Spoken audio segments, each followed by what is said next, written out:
Idea सोच लिया startup का, अब आगे क्या? कैसे पता लगेगा कि इस आइडिया में एक्चुअली दम है? कैसे पता लगेगा कि इस आइडिया का एक सॉलिड बिजनेस बन सकता है? आज इसी की बात करेंगे। Hi, I am Sparsh and I run a D2C brand called GoBrionuts and welcome back to building your startup series, जहां पे मैं आपको 6 एपिसोड्स में एक स्टार्टअप के बारे में सब कुछ बताऊंगा ताकि आप कॉन्फिडेंटली लॉन्च कर पाओ अपना खुद का स्टार्टअप। पिछले स्टेप में हमने बात करी थी फाइंडिंग योर स्टार्टअप आइडिया की, तो अगर आपके पास अभी भी कोई स्टार्टअप आइडिया नहीं है तो पहले उस वीडियो को देख लेना, लिंक डिस्क्रिप्शन में मिल जाएगा। आज हम चलेंगे अगले स्टेप पे एंड बात करेंगे अंडरस्टैंडिंग द मार्केट की and building the right founder mindset. Idea सोचना फर्स्ट स्टेप जरूर होता है, बट वो मेन स्टेप नहीं होता। असली दिक्कत आती है मार्केट को समझने में, ये पता लगाने में कि उस आइडिया का एक बिजनेस बन भी सकता है या नहीं। ऐसा नहीं होना चाहिए ना कि स्टार्टअप लॉन्च कर दिया और बाद में पता लग रहा है कि बिजनेस तो है ही नहीं, मार्केट ही नहीं एग्जिस्ट करती, बिजनेस स्केलेबल ही नहीं है। इससे अच्छा है कि पहले थोड़ा एक्स्ट्रा टाइम लगा लो मार्केट को समझने में, डिमांड को एनालाइज करने में, रिसर्च करने में। तो कैसे करोगे ये? यही डिस्कस करेंगे आज एंड इसके साथ साथ फाउंडर माइंडसेट की भी बात करेंगे कि how can you build the right mindset, because let's face it, mindset के बिना स्टार्टअप बिल्ड नहीं कर पाओगे। लेट्स डाइव इन, पर उससे पहले सब्सक्राइब कर लेना इफ यू न्यू हियर। सबसे पहले बात करते हैं कि why understanding the market is so crucial. समझो पहले कि मार्केट होती क्या है। यहाँ पे सिर्फ हम लोगों को, क्लाइंट्स को या किसी स्पेसिफिक प्लेस को पॉइंट करके नहीं बोल रहे। यहाँ पे मार्केट का मतलब है demand plus supply plus timing, तीनों साथ में। ये तीनों मिलकर डिसाइड करेंगे कि आपका आइडिया वर्केबल है या नहीं। तीनों में से किसी को भी इग्नोर नहीं कर सकते। डिमांड का मतलब है एक्चुअली लोगों को उसकी नीड, उस प्रोडक्ट या सर्विस की जो भी आप ऑफर करने का सोच रहे हो, उसकी नीड है या नहीं। अगर नीड नहीं है तो कोई उसके लिए पे क्यों करेगा। सप्लाई मतलब आज के टाइम पे मार्केट में आपके आइडिया की सप्लाई कैसी है। ऐसा तो नहीं है ना कि इतनी क्राउडेड स्पेस है कि सप्लाई डिमांड से बहुत ज्यादा है। हमें ढूंढना एक ऐसा सेगमेंट जहां पे डिमांड तो है बट डिमांड जितनी सप्लाई नहीं है, वो बेस्ट फिट होता है। फिर सबसे जरूरी होती है टाइमिंग। ये किसी भी आइडिया को मेक और ब्रेक करती है। लास्ट वीडियो में भी मैंने बताया था कि हर चीज एक टाइम के हिसाब से होती है। आज से 15 साल पहले किसी को जोमेटो की नीड नहीं थी। आज से 7-8 साल पहले हेल्थी प्रोडक्ट्स की इतनी नीड नहीं थी। आज से 5 साल पहले कंटेंट क्रिएटर्स की इतनी वैल्यू नहीं थी। तो हर चीज का एक टाइम होता है। हमें बस ये देखना है कि हमारे आइडिया का आज टाइम है या नहीं। मैगी का एग्जांपल लो, वो इंडिया में क्यों हिट हुआ? मार्केट को एक फास्ट अफोर्डेबल स्नैक की जरूरत थी तो डिमांड थी। कोई बड़ा कंपेटिटर इस स्पेस में एग्जिस्ट नहीं करता था तो सप्लाई भी इतनी नहीं थी। इसके अलावा जब मैगी इंडिया में लॉन्च हुआ तब लोग इतने हेल्थ फ्रीक्स नहीं थे, बस उनको एक फास्ट फूड स्नैक चाहिए था जिसको वो आसानी से घर पे बना पाए, तो टाइमिंग भी सही थी। किसी भी सक्सेसफुल कंपनी का एग्जांपल उठा के देख लेना, ये तीनों पॉइंट्स सबके लिए अलाइन कर रहे होंगे। एंड अगर इनिशियली अलाइन नहीं कर रहे होंगे तो सक्सेस उस कंपनी को तभी मिला होगा जब फाइनली वो तीनों चीजें अलाइन करी होंगी। जैसे मैंने जोमेटो का एग्जांपल दिया। तो बहुत जरूरी होता है इन तीनों पॉइंट्स को समझना एंड इसलिए बहुत क्रूशियल होता है एक मार्केट को ढंग से समझना। तो चलो अब बात करते हैं मेन चीज की, how to understand the market. इसके लिए 5 स्टेप्स बताऊंगा जिनको ध्यान से समझना। First, identify your target audience. काफी क्रूशियल स्टेप है ये। जो भी प्रोडक्ट या सर्विस आप दोगे, आपको उसका टारगेट ऑडियंस एग्जैक्टली पता होना चाहिए। अंदाजा नहीं, प्रेडिक्शन नहीं, एग्जैक्टली पता होना चाहिए। स्टूडेंट्स हैं, वर्किंग प्रोफेशनल्स हैं, होम मेकर्स हैं, किड्स हैं, एल्डरली लोग हैं। एज ग्रुप क्या है? 0 to 5, 5 to 10, 18 to 24, 30 to 35। उनका जेंडर क्या है, वो क्या करते हैं, कहाँ रहते हैं, सब कुछ आपको स्टार्टिंग में ही पता होना चाहिए कि आप किसके लिए बना रहे हो वो प्रोडक्ट या सर्विस। एक आइडियल कस्टमर प्रोफाइल होनी चाहिए बिजनेस के लिए। मतलब अगर आप आंख बंद करो और अपने प्रोडक्ट का यूज केस सोचो तो कौन आता है आपके सामने?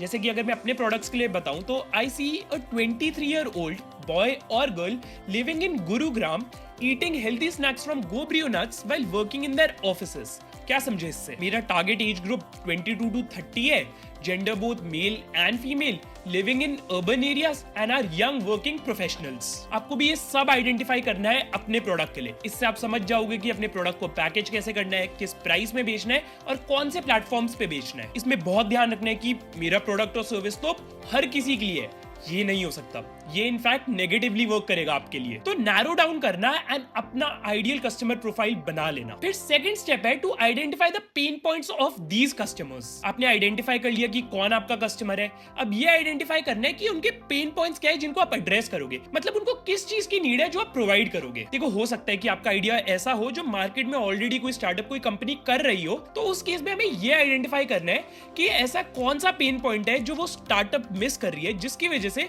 शायद लोगों को थोड़ी तकलीफ हो रही हो जिसको आप बेटर कर सको। It can be affordable pricing, fast delivery, some product ingredient, a new flavour, किसी चीज का एक्सेस या और कुछ भी। अब ये सब आइडेंटिफाई कर सकते हो through Google form, surveys and by talking to people. अब ये फॉर्म्स एंड सर्वेस को व्हाट्सएप ग्रुप्स पे, फेसबुक ग्रुप्स पे सर्कुलेट कर सकते हो, लोगों को बोल सकते हो भरने के लिए, अपने इंस्टाग्राम पे पोल्स कंडक्ट कर सकते हो। ये पेन पॉइंट आइडेंटिफाई करना बहुत क्रूशियल है because this is what will sell your product और सर्विस फॉर दैट मैटर। फिर थर्ड स्टेप, सेकंड स्टेप का एक्सटेंशन है स्टडी योर कंपेटिटर्स। आपके आइडियल कस्टमर प्रोफाइल में उनको डायरेक्टली एड्रेस करने वाले जितने भी कंपेटिटर्स हैं उनको स्टडी करना है। वो लोग क्या कर रहे हैं, कब से कर रहे हैं, क्या क्या प्रोवाइड करते हैं, कितने का प्रोवाइड करते हैं, रेवेन्यू नंबर्स क्या है, आगे क्या क्या लॉन्च करेंगे, सेल्स क्या करते हैं, मार्केटिंग क्या करते हैं, सब कुछ। इससे आपको डिमांड एंड सप्लाई दोनों का बहुत अच्छा अंदाजा लग जाएगा एंड इसी प्रोसेस से आप कस्टमर पेन पॉइंट्स को भी आइडेंटिफाई कर सकते हो। इस स्टेप पे आपको कंपैरेटिवली ज्यादा टाइम लगाना होता है क्योंकि जैसे मैंने बताया जितनी भी क्रूशियल चीजें हैं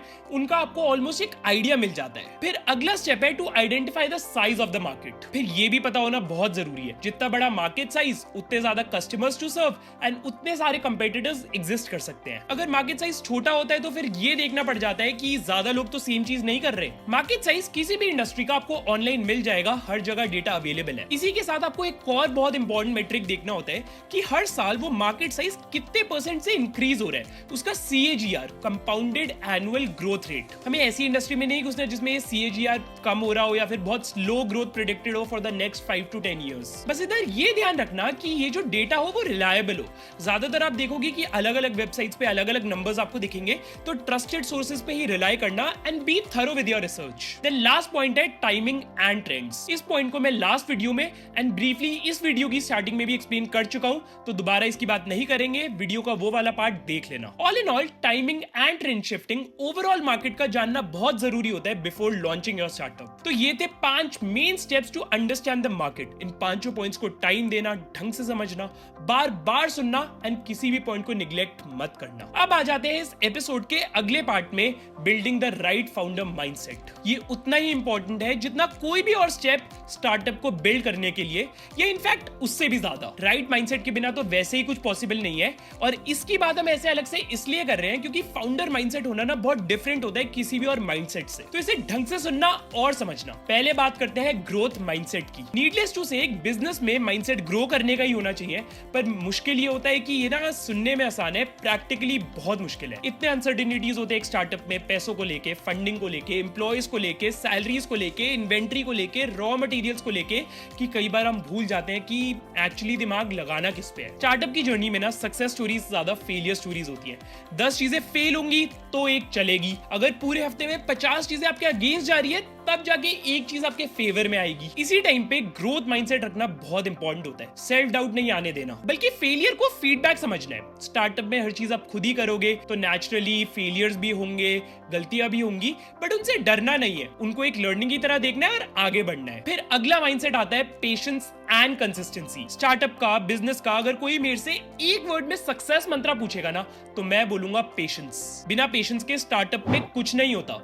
जब आप स्टार्ट करते हो तो हर चीज बहुत स्लो होती है, रिजल्ट्स नहीं दिखते, जरूरी नहीं जैसे आप सोच रहे हो हर चीज वैसे ही होगी। इस सब के बीच एक ही चीज होती है जिसको आप कंट्रोल कर सकते हो, जो आपके हाथ में होती है, पेशेंस। अब इन सारी चीजों से और क्या होता है कि धीरे धीरे ना चीजें मोनोटोनस होने लग जाती है। रिजल्ट्स नहीं दिखते बट फिर भी सेम चीज रोज रोज करनी पड़ती है। कोई तारीफ नहीं करता, कोई अप्लॉज नहीं देता, कोई वैलिडेशन नहीं मिलती, कोई एक्सटर्नल मोटिवेशन नहीं मिलती, और इस सब के बीच कंसिस्टेंट रहना पड़ता है। ओवरनाइट सक्सेस जैसा कुछ नहीं होता।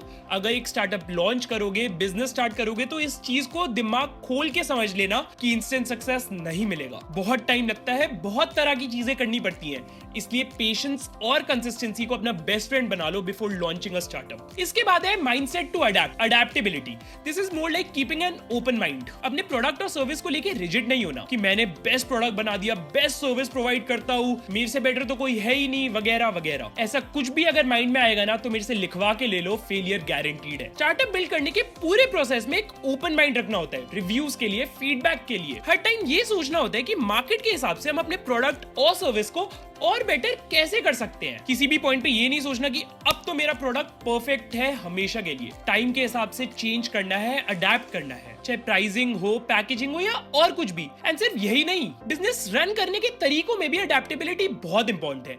चेंजिंग टाइम्स के हिसाब से न्यू टेक्निक्स अडेप्ट करनी होती है, चाहे सेल्स टेक्निक्स में, मार्केटिंग टेक्निक्स में या टीम मैनेज करने की टेक्निक्स में। तो अडेप्टेबिलिटी भी बहुत इंपॉर्टेंट है। इसके बाद सबसे क्रूशियल, कस्टमर सेंट्रिक माइंडसेट। वो सुना है किसी भी चीज के लिए बोलते हैं कि ये तो रामबाण है, ये होली ग्रेल है आपके लिए। इस माइंडसेट को वैसा ही समझो। बिजनेस सिर्फ 3 चीजों से चलता है, कस्टमर्स, कस्टमर्स एंड कस्टमर्स। तो आप स्टार्टअप बिल्ड करते हुए कुछ भी सोचोगे, कुछ भी करोगे, एनीथिंग एंड एवरीथिंग, वो सब कुछ दिमाग में सिर्फ एक चीज रख के करना है, कस्टमर्स। आपका हर डिसीजन अल्टीमेटली कस्टमर्स को कैसे अफेक्ट करेगा, ये करोगे और एक कस्टमर सेंट्रिक माइंडसेट रखोगे तो ग्रोथ पक्की है। Then last mindset, resilience. जितनी भी माइंडसेट्स जिनकी अभी हमने बात करी, अगर उन सबको कंबाइन कर दोगे ना, उन सबको इफेक्टिवली करने के लिए आपको एक माइंडसेट चाहिए, रेजिलियंस। ऐसे समझो कि ये माइंडसेट ना एक ढाल है, एक शील्ड है आपके लिए। आपको प्रॉब्लम्स हो रहे हैं, सक्सेस नहीं मिल रहा, फेलियर्स हो रहे हैं, लोग क्वेश्चन कर रहे हैं, सेल्फ डाउट हो रहा है, मनी इश्यूज हो रहे हैं या और कुछ भी, इस सब से आपको प्रोटेक्ट करता है आपका रेजिलियंस।